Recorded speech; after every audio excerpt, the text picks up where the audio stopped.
All right, welcome to the bridge. For the next few minutes, this is your station. I'm going to walk you through one of the most fundamental, most critical skills for anyone who's part of a navigational watch: steering the ship. Okay, let's get right into it. Look around. This isn't just some office with a nice view. Out here, we're moving thousands of tons of steel through the water. And you're the one at the helm. Every single command, every tiny turn of this wheel, it carries a massive weight. Out here, there is zero room for error. The safety of this ship, this crew, and all our cargo, it all rests on clear communication and perfect execution. So before you can even think about executing an order, you have to master your tools. There are two main ways we steer this ship, and two compasses you need to understand like the back of your hand. Let's break them down. First up are two steering modes. On one hand, you've got autopilot. Now this thing's your best friend when we're on long stretches in the open sea. It just holds a course, super efficient. But, and this is a big but, it is absolutely forbidden in certain situations. That's when we switch over to manual, or what we call hand steering. You'll be using this in tight spots like ports and narrow channels when there's heavy traffic or when the weather turns nasty. Why? Because those situations demand a split-second human response, and no computer can do that. And listen, this is absolutely critical. Changing from autopilot to manual is not like flipping a light switch. It's a formal, deliberate procedure. The officer of the watch, the OWO, will give the order: change to hand steering. You'll repeat that order back, disengage the autopilot, take the wheel, and only then do you report hand steering engaged, sir. That confirmation, it's completely non-negotiable. Next, let's talk about your eyes on the bridge, your compasses. First is the gyro compass.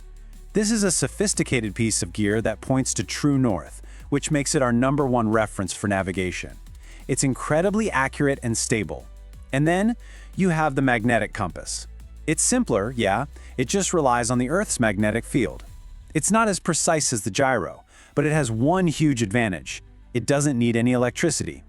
If we have a blackout, this is the only thing you can trust. It is your ultimate backup. Okay, so you know your tools. Now let's talk about the language. On any bridge, on any ship, anywhere in the world, we use a standard set of helm orders. And this isn't just for convenience, it's a critical safety system. It's designed to kill any and all confusion. So let's run through the basics. If you hear port 10, it means you apply 10 degrees of rudder to the port side, that's left. Starboard 15 means 15 degrees to the right. Midships is simple: bring the rudder back to 0, straight ahead. And steady on course, followed by a number, well, that's your instruction to keep the ship on that exact heading using the gyro. It's a simple, direct language that's built for clarity when the pressure's on. And now we get to the single most important rule of steering a ship. I want you to burn this into your mind. Before your hands even think about moving that wheel, you must repeat the order back to the OOW word for word.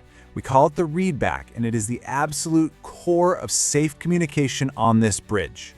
So why are we so completely obsessed with this readback? You might think it sounds a little repetitive. Well, it's because on a noisy bridge, in the middle of a storm, or when things are getting tense, a simple misheard word can turn into a total catastrophe in just a matter of seconds.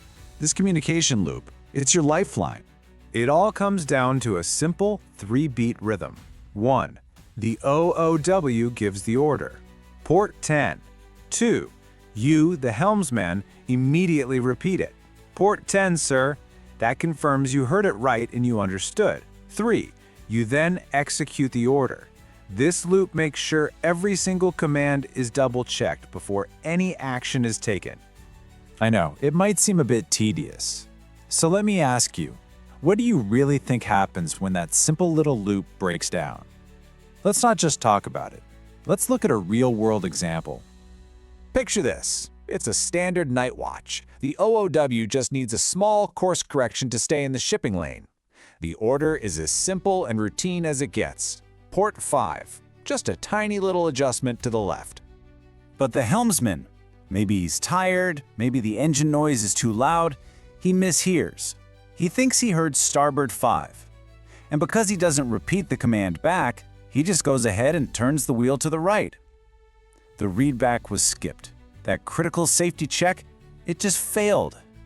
The result is immediate. The ship, instead of edging slightly away from traffic, starts swinging directly into the path of an oncoming vessel. In just a handful of seconds, a routine, everyday maneuver has turned into a collision course. Luckily, the OOW saw the ship swinging the wrong way and yelled an emergency order to correct the mistake. A disaster was avoided, but just barely. And the cause? It wasn't a broken machine, it wasn't bad weather, it was the failure of one person to follow the most basic rule of communication. A simple, "Port 5, sir," would have prevented the entire dangerous incident. All of this brings us to the very core of what it means to be at the helm. See, it's not just about driving or operating a machine, it's about your responsibility and what you are to the officer of the watch. I want you to remember this. The OOW is the mind. They're making the decisions. They have the plan. But you are the hands. You are the direct physical connection between that officer's plan and the ship's movement. That is a position of incredible trust and responsibility. The OOW is counting on your focus, your discipline, and your precision. So, what are the big takeaways from our time here today? First, always repeat the order. No exceptions. Second, your focus has to be absolute. The bridge is no place for distractions. And third, know your equipment inside and out. Know the difference between autopilot and manual, between the gyro and the magnetic compass. Your professionalism is defined by how well you master these fundamentals. Look, your training is about more than just getting a piece of paper. It's about earning the trust of your crewmates and your officers. It's about understanding that every single moment you are standing at this station, you are a guardian of this ship.